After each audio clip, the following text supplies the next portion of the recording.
लाल मंदिर की लगातार घंटियां बजती रहती थी, आरती होती थी और कहता था मुगल सम्राट महल्ला सामने लाल किले बैठा हुआ, अरे मेरी नींद को खराब है, बंद करवाओ। आका का हुक्म, सिपाही जाते थे और बंद करवा देते। लेकिन कहते हैं यहां पर प्रकृति कैसे चमत्कार करती है। देवता के बजाने लगे घंटियां, परेशान हो गया राजा और सचमुच उसने फिर कहा कि नहीं सुन, हमारी बात नहीं, अच्छा सुनेंगे, पर हां, और अभी बम विस्फोट हुआ ना,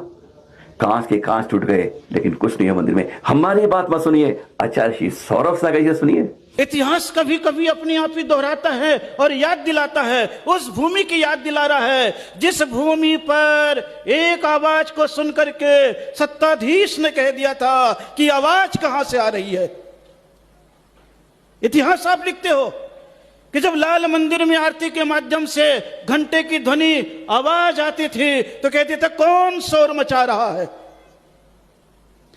और जब उस ध्वनि को बंद कर दिया गया तो भगवान पार्श्वनाथ का अतिशय यहां से कहने लग गया, तुम घंटे की ध्वनि को भले बंद कर दो लेकिन प्रकृति और देवता यहां से जिनेंद्र भगवान की दिव्य ध्वनि को कभी बंद नहीं कर सकते हैं।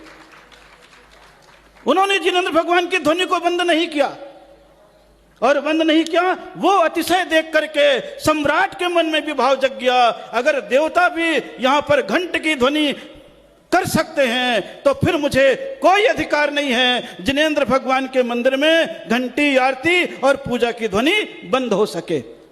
ये इतिहास आपसे कह रहा है। और आज कुछ समय पहले ही आप अगर महसूस करेंगे, बम विस्फोट की ध्वनि हुई, कांच तो चटक गया लेकिन परमात्मा के मंदिर में कुछ भी नहीं हुआ। वो इतिहास कह रहा है कि किसी न किसी कारण से हमारे धर्म थोड़ा सा तो किसी न किसी नाम से चटक सकता है लेकिन हमारा धर्म कभी भी मिट नहीं सकता है।